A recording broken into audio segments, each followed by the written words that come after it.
Welcome to VCR, Vintage Cinema Rewind. We're bringing old movies to new viewers. I'm Blake. I'm Jason. And this week we figured out we might only be a little crazy like painters or composers or some of those men in Washington. And women now.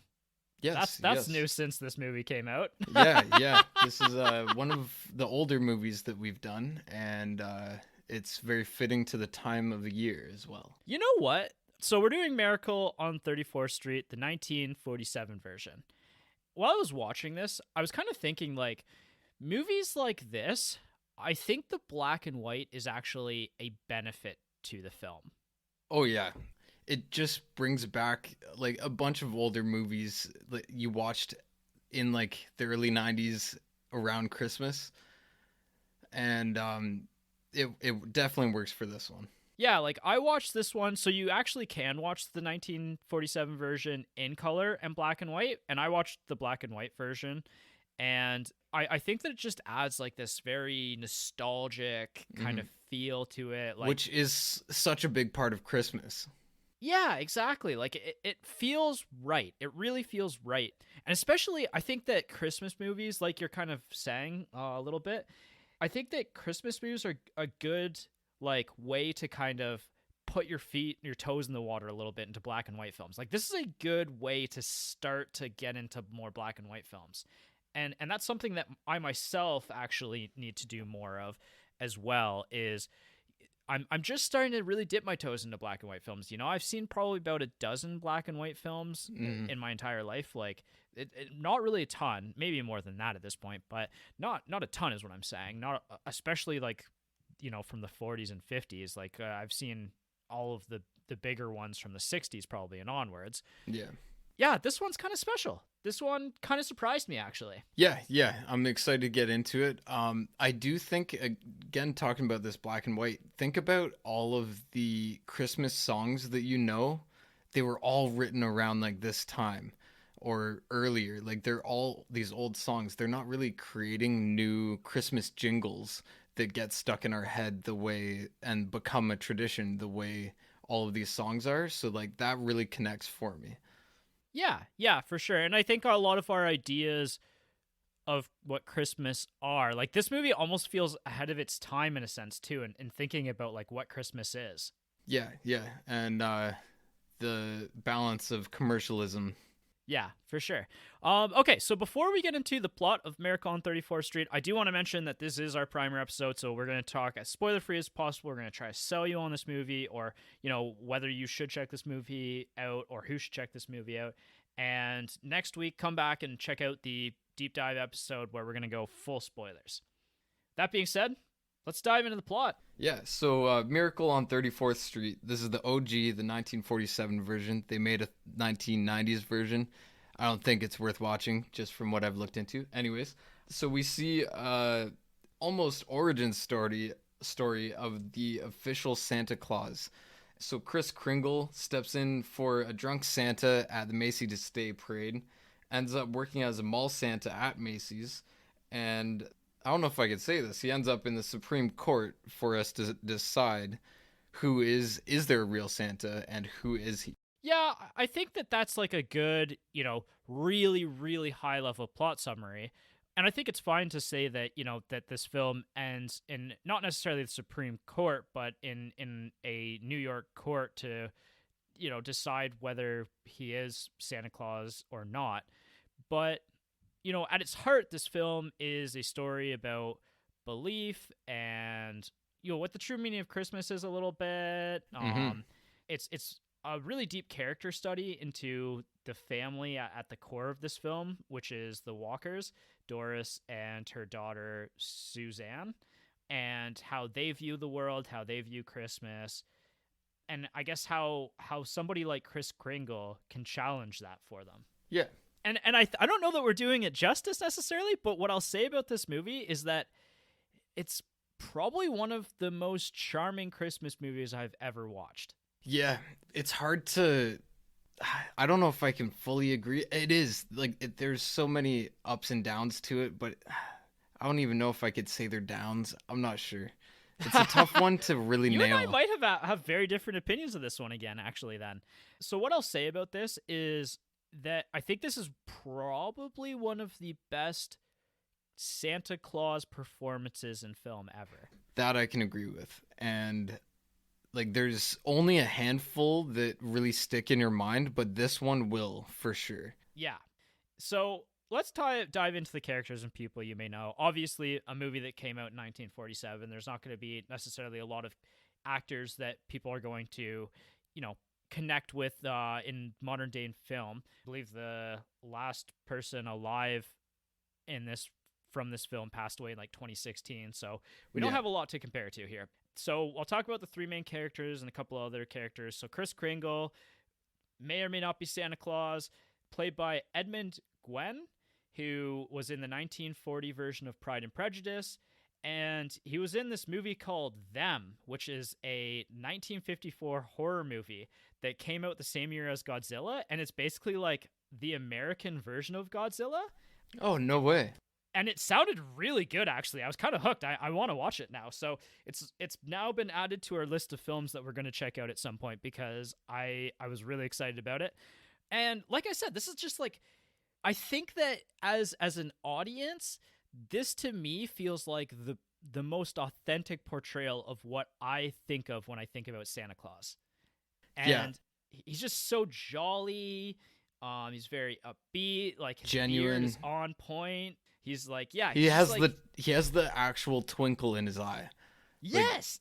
It's not missing from any scene really. Like you can see like the childlike wonder that like is so innate in a Santa, and like because he can connect with children so well.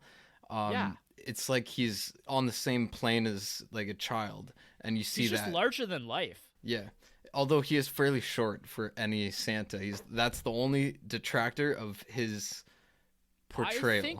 I think that's actually how authentic, like old school traditional Santa is actually meant to be, though, is shorter, stockier. Yeah, I was gonna say, is that a modern take where we got like huge Santas more recently? Well, and the other thing I'll say about this as well, too, is I think this is actually more of a teenager to adult movie than it is like a young child movie. So I think it works in this sense, too, because like as an adult, watching this as an adult perspective, like, when you're a kid, like and the world is so much larger, Mhm. like having Santa Claus above, looming over you, this large man, kind of makes a lot more sense. But he's that quieter, stockier, like you said, very jolly kind of portrayal of Santa Claus Yeah, that I yeah, really, really, really liked a lot. yeah. Great portrayal. Yeah, so Doris Walker is one of the Macy's managers. She's the one who hires Kris Kringle to step in during the Macy's Day Parade. She eventually actually hires Kris Kringle on as the Santa Claus in the Macy's store. She's a really interesting character, actually, because she's a divorcee, and in 1947, that's kind of groundbreaking to have the main woman character being a divorcee. Yeah, She also kind of is a little bit, she's actually very cynical, I would say. yeah. It's like she was upset that Santa wasn't real, so she went the other way, and she's pure common sense, and it was cool to see. She was just very logical, and even taught her daughter to be that way, and was very open and in explaining life in general in very pragmatic terms. Yeah, and I think that's something as a parenting style that I think is more and more something that some parents do strive for. Hmm. But I think that again, that's pretty progressive in 1947. Like this is a pretty progressive idea film. Yeah, At this point in time. However, it doesn't make it feel dated either, though. Like it feels like a lot of this movie really feels authentic. yeah, exactly. Overall, Maureen O'Hara, like she had a lot of huge roles. She was a huge star. Yeah, very recognizable. Very recognizable. She's actually, one of her films was the original Parent Trap, which I thought was really cool. I'm sure the original holds up like probably just as well, if not better. I'm so curious to see that. That's one that I would actually add to my list, probably far down there, but still, I'm interested. It's on our list now. It's on our list now.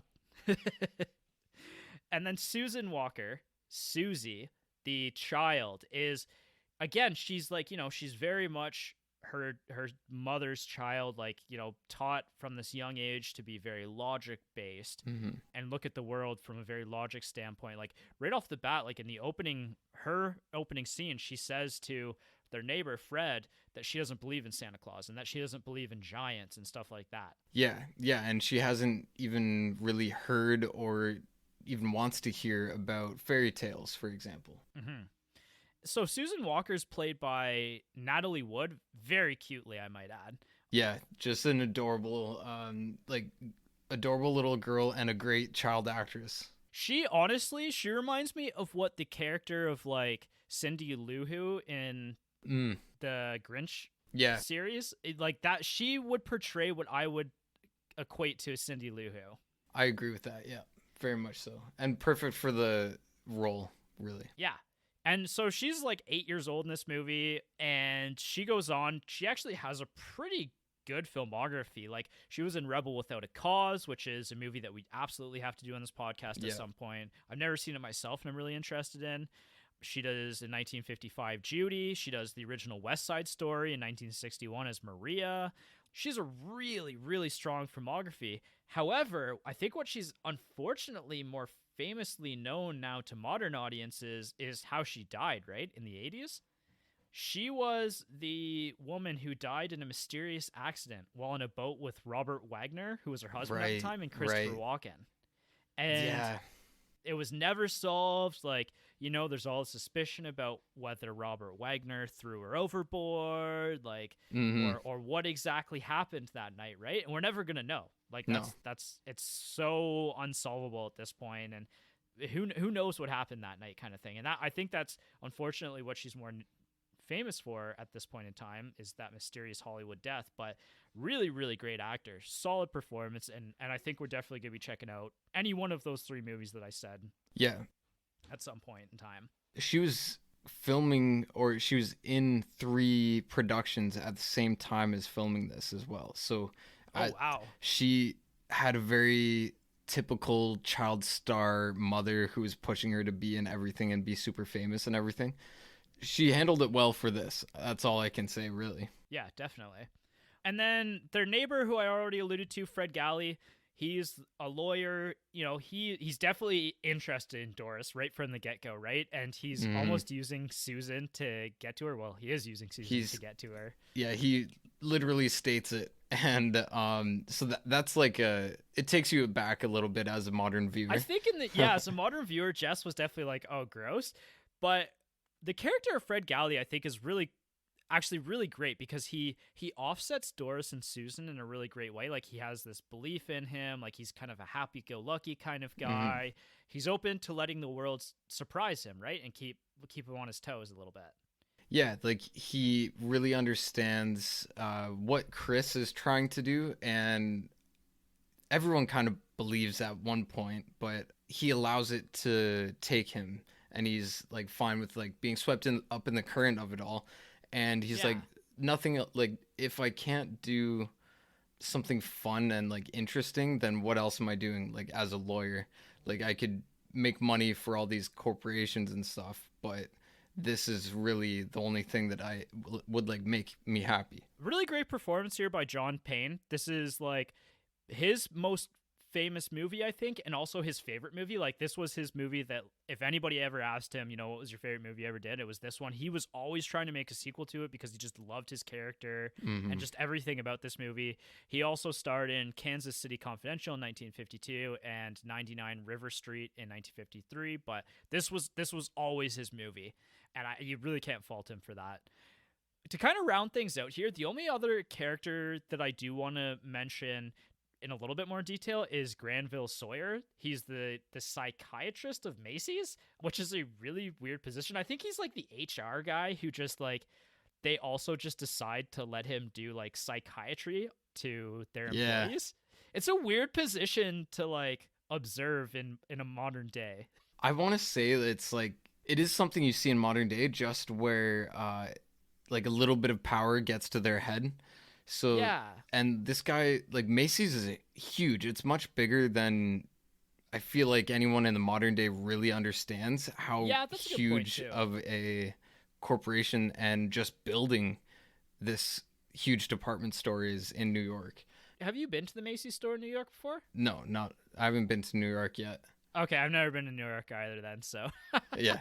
So it would be really cool to see, but in the movie you see like just the enormity of it because Mhm. there's like a locker room for all the employees and there's like 700 lockers, like up to 700, maybe even more. So it's just massive. So I think it's really easy for him to have like weaseled his way into this position of power and like let it go to his head. Yeah, for sure. Pretty interesting portrayal. Like he's the typical villain, the baddie of the movie. He's played by Porter Hall, who's actually a really, really important 1940s and 50s movie villain actor. Hmm. He was in Double Indemnity, which is definitely on our list as Mr. Jackson, and he's also in Ace in the Hole, which sounded kind of neat as well. But very, very important movie villain in that era of film. Yeah, I love just looking at all of the movie posters that all of these old actors are in. Yeah, it's a very like stuck in its time, right? Like they're all such Yeah. strange movie posters, and Yeah. their color palettes all kind of similar. Yeah, The art bright style's all yellows very and similar. pinks. Yeah, Yeah, yeah. yeah. It's really different to what today's movie posters look like, for better or worse. There are a couple other actors that I was going to mention just like really, really briefly. The Jack Albertson is the postal worker later in the film. That's Grandpa Joe from Willy Wonka and the Chocolate Factory. Oh, no way. Now that I see his IMDb picture, that makes sense. But like when you're just watching it, how would You you would have know? no idea, but Yeah. like that's probably honestly like as a modern audience, that's going to be the guy you actually know, right? Yeah, yeah. William Frawley, who was the politician, political aid guy. He plays Fred Mertz in I Love Lucy, which I mean, I've never seen I Love Lucy. I doubt you have. No. My connection to I Love Lucy is Rat Race, so that's it. Wait, the which rat race? The one I don't know, the one from like 2001. Yeah, okay. I love that movie. Yeah, I was just thinking about it. I was like, when's the last time I thought about I Love Lucy? And it was probably the last time I watched that movie where they have the I Love Lucy bus. Oh, yeah, okay. That's hilarious. Alvin Greenman, the janitor, is not really actually a big actor, although he has a really great performance in this film, but he was actually one of the more important script supervisor and dialogue coaches of Hollywood. Oh, that's cool. Yeah, for decades. Like one of the biggest and most important of like behind the scenes presences. Oh, that's great. Presences. That, that makes me happy because like his portrayal in the film, like you just are rooting for him as like a small side character. You're like, oh, Yeah. I hope everything goes well for that kid. And then yeah, he turns into a He was 17 at the time, like uncredited role, and he just, used that and pivoted and did what he wanted to do. So that's great. good on him. Yeah, yeah. And actually, I didn't even know what a dialogue coach is as a side note, but a dialogue coach is like gets paid really well in Hollywood, and basically what they do is just like teach actors how to like, put on different accents or like how to like add mannerisms into their speech patterns and stuff. It's a really interesting career in Hollywood that I never heard of before or never really thought about in much detail. Oh, that would be such a fun position just to be able to meet everybody, like all of the big actors, and just help them out with like this is how you sound more country or something Yeah. like that. Yeah. Yeah, it's really cool. And then actually this one, the judge, Gene Lockhart, the only reason I'm bringing him up is he was born in London, Ontario, so our hometown. What? No Yeah. way. Yeah, in like 1890 or something, so. Oh, that's unreal. I'm surprised there's not like a street named after him or something. Yeah, that's a good point. He actually played Bob Cratchit as well in the 1938 version of A Christmas Carol, which is like one of the more well-revered Christmas Carol versions. So it's kind of cool. Like he's in two of like the more famous Christmas movies. Yeah, yeah. And then to round everything out, we've got written and directed by George Seaton, who did Diamond Horseshoe and The Country Girl. Not a massively well-known director, but I think that this film was directed really well. Although what I'll say is that like I think my favorite part about this movie is just the performances purely. Yeah, yeah, like the storyline and the plot, and like it doesn't matter as much. Like it's nailed down by the performances. Good on him for creating this like amazing thing that, or like he put it all together to be a Christmas classic. Oh yeah, for sure, for sure. All right, so who is this movie for, and does it hold up to a modern watch? What I'll say about my viewing experience is I think this is a really, really charming Christmas movie. And I think that it's more for adults than it is for kids. Yeah. So for me, I think that the movie does actually hold up surprisingly well. And it sounds like you haven't actually seen the 1994 version of Miracle on 34th Street. I don't believe I have, no. So, what I'll say about the 1994 version and my experience with the story of Miracle on 34th Street is that I actually really hated that movie growing up. It's probably my least favorite Christmas movie of my childhood. I deeply despised it. And I was actually, I'm going to be honest, I was a little like upset that you picked this one because I was like, God damn it, I really hate that movie. Yeah. And That's and I'm hilarious. honestly really glad that you picked this one because I walked away from this one feeling like this is a much more sincere film than Hmm. the remake. And I really really like this one. To spoil my review a little bit, like this honestly feels like one of those like classic like probably just could slot into an every year watch for me at this point. Like I really really really like this movie a lot. Just to acknowledge the like 1990s version, it I haven't seen it. All of the reviews just are like there's a few okay parts of it, but Mhm. overall like they took the spirit out of it to a fair degree. Yeah, and I think that like honestly, I haven't watched that movie in years, and I've really pushed it out of my memory Yeah. because I really deeply disliked it. And for me to dislike a movie in my childhood is like I think says a lot about the movie. To be honest, like I liked some really dumb movies as a kid, but anyway, like I just remember that movie just feeling like really outdated and Mm, like cheesy. Even yeah. as a kid, I was like ugh. And this one didn't really have that. Like, yeah, sure, some of the ideas are a little outdated now, but that's because this movie takes place in the 40s. And Yeah. so, you're watching a movie that takes place in the 40s. Like that's kind of just how you go into this movie experiencing it is like I'm watching a movie that takes place in the 40s. Even though the movie is like a modern day look like in 1940, now it's a movie that looks at the 1940s lifestyle, right? Yeah. Yeah. Yeah, that's fair.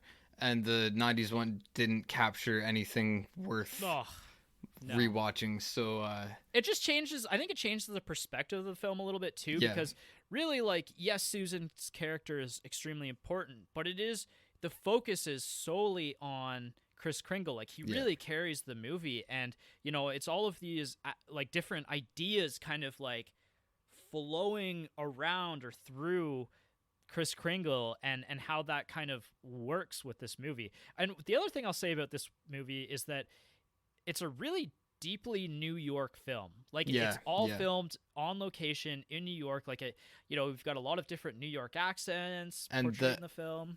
the Macy's Day Parade was actually like the Yeah, actor actually was the Santa for the 1947 or 8 six, yes, 6 1946. Yeah, 1946 Macy's Day Parade for filming this movie, which Annabelle and I were questioning, like, how did they get so many people out for this? right. And it is because it was legit. So that was really Yeah, cool to see. yeah. We'll talk about that in more detail when we get into the deep dive because that's kind of one of those like I can't believe they managed to pull that off kind Yeah, of directorial kind of things. yeah. Do you think that this movie holds up to a modern day watch? Because in my opinion, I really felt it. Like I really, Mm. really connected with this film. I think it would be difficult to bring a like fully modern, not old movie watching person into this and make have them get a reaction that we would give or that a film buff would give. I think they would get bored, but Yeah. it's overall very good. I I liked mean, it. I think that if you're showing this to them on July 1st, yeah, you're Oh, yeah. definitely not going to get that reaction. But Yeah. I think this again goes back to what you were saying earlier, that this is a Christmas movie at its core. Like if you're Yeah. watching this for the nostalgic like childhood Christmas vibes, like you're going to get that from a movie like this. Yeah. I think it's a great movie to throw on after you've watched the classic ones that you've already watched this year, and you're like, what else do, like, I still want some more Christmas cheer, and like maybe the night's winding down, maybe the kids are falling asleep or going to bed soon, and you just want it on kind of to sit down and relax, maybe go do a few things, whatever, but like you would get the whole feeling. I just don't think many people would give it enough of a chance. I think it is worth the chance, but not above the classics that everyone in a modern setting would watch. Yeah, and that's fair. Like, I'm sure you have 2-3 Christmas movies that you watch every year. I've got 2-3 Christmas movies that I watch every year, and it doesn't surpass any of those 2-3 No. Christmas movies for me. But this is probably, maybe this ends up on the 3-year Christmas rotation, right? Like, Yeah. There's the 2-3 Christmas movies that I watch every single year, and then there's like 3-4 Christmas movies. Well, there's probably 10 Christmas movies, but like I would probably watch 2 of them to 3 of them also a year. So yeah, like I said, 3 to 5 year probably rotation of this one. I think this would be great on Christmas Day after you've come home from like a big dinner and you're just a little tipsy and you just want to like chill on the couch. That'd be a good time for this. That, you know what? I love it. I'm in. I'm on board. Let's do it. Yeah, together. Yeah. Same couch. A love seat. Sorry, now I'm thinking of Will Ferrell blooper quotes. So blinds closed, getting sweaty. So the other thing that we started doing actually with the last episode, the Princess Bride episode, which not enough people listen to, and I highly recommend going back and checking out because the Princess Bride is one of the greatest movies ever made. I agree. We talked about this more in detail then, and I'll let you listen to it in that primer episode. But what we're kind of doing going forward is recommending one scene from the Movie Clips YouTube channel, because every movie has a full 5 to 12 movie clips from like every movie ever made basically on that YouTube channel.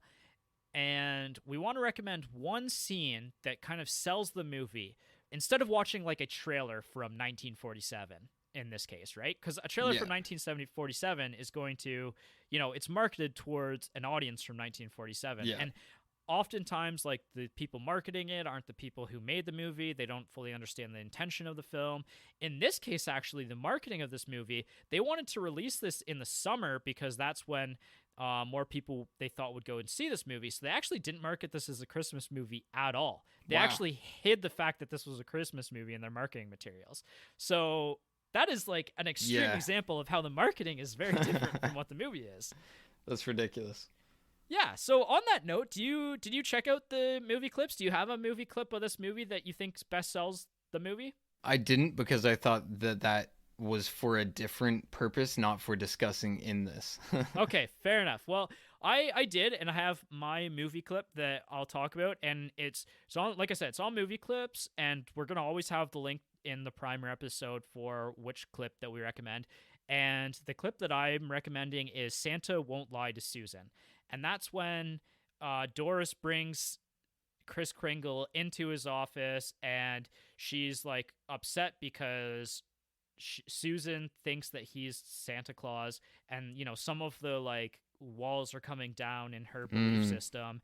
And so she basically is like, can you please like straighten this out with my daughter? And so, he has this like, oh, like I wouldn't lie to her. Like it's a very sweet kind of discussion. And then, Doris is getting more and more upset. She asks for Kris Kringle's resume, and like his resume is like one of the funniest like moments of the whole movie, like reading all of his comments and like how he got hired. Like he was already hired before anybody like grabbed his resume, but it's just like, it's his like employment card with like his information, where he lives and next of kin, like date of birth, like all of that stuff, and all of it's just about his like as funny as you could imagine, Yeah. basically. Yeah. It's just all the best answers. I think that is a perfect clip, actually, too. It's a really good clip because not only does it show each of the main three characters' performances together, and it really contrasts some of the different performances and ideas of the film. Like, it shows off how incredibly jolly and charming Chris Kringle it is. It shows how cute Susan's character is. And then, like I said, some of the comedy of the film. And it kind of just gives you an idea of what the movie's about, right? It's about like everybody having different ideas of what Christmas is and kind of like what the belief system of Santa Claus would be. Yeah, especially in like a modern-ish Santa Claus, like Post World War II Santa Claus. yeah, Put it that way. yeah, American Santa Claus. exactly. Yeah, it really is an American Santa Claus. Like this kind of was probably a big shift, or I guess I'm curious when the shift started to happen, where like Santa and Christmas became the season of giving and all that stuff. Yeah, for sure. Apparently, around in like the 1840s, marketers began to see Christmas as a prime opportunity to sell goods. So it had already been like almost 100 years of Wow. since the beginning of like a commercial version of Christmas. Yeah, I guess like as soon as the industrial era started and they were like capitalism, Yeah. money, money, money. Yeah, the first in-store Santa appeared at Macy's in 1862. Wow, that's wild. Yeah. It's still like very, late in human history, but it's also feels like way too early for us to be in that level of commercialization. Yeah, exactly. Because it feels very similar to today. It's Yeah. like, whoa, nothing changed. So Yeah. this movie is still clearly relevant. Oh yeah, it's super like hyper relevant. A lot of the discussions on capitalism feel even more relevant today than ever. Mhm. Like it's one of those things where it just some of the ideas just like every passing year just becomes more and more interesting. Yeah. Especially looking back that far. Yeah, for sure. Where to watch right now? Streaming on Disney Plus. That's where I checked it out. Same. The black and white versions on there. It's great. Highly recommend checking it out on there. I agree. Yeah. Good viewing experience. And with that, that's it for our primer episode. So go check this movie out as, your third or fourth Christmas movie, or check it out on Christmas Day after you've stuffed yourself full of turkey. And we hope you really like this one. And come back next week, or come back once you check this movie out for the deep dive spoiler full discussion. And I guess I'll say Merry Christmas, Happy New Year, and Happy Holidays to everybody out there checking out our episode. Yeah. Merry Christmas and all the rest. And tell your dad on Christmas Day about us. Yes. It'll be the deepest conversation you have with your dad on Christmas Day. Yeah. He'll be like, oh, thanks for the gift card. And then you could be like, hey, have you checked out these guys? Yeah. Give them the gift of VCR, but not like an actual VCR, because why would he use that? Yeah, maybe he should gift it to you. All right, we'll see you next time. All right.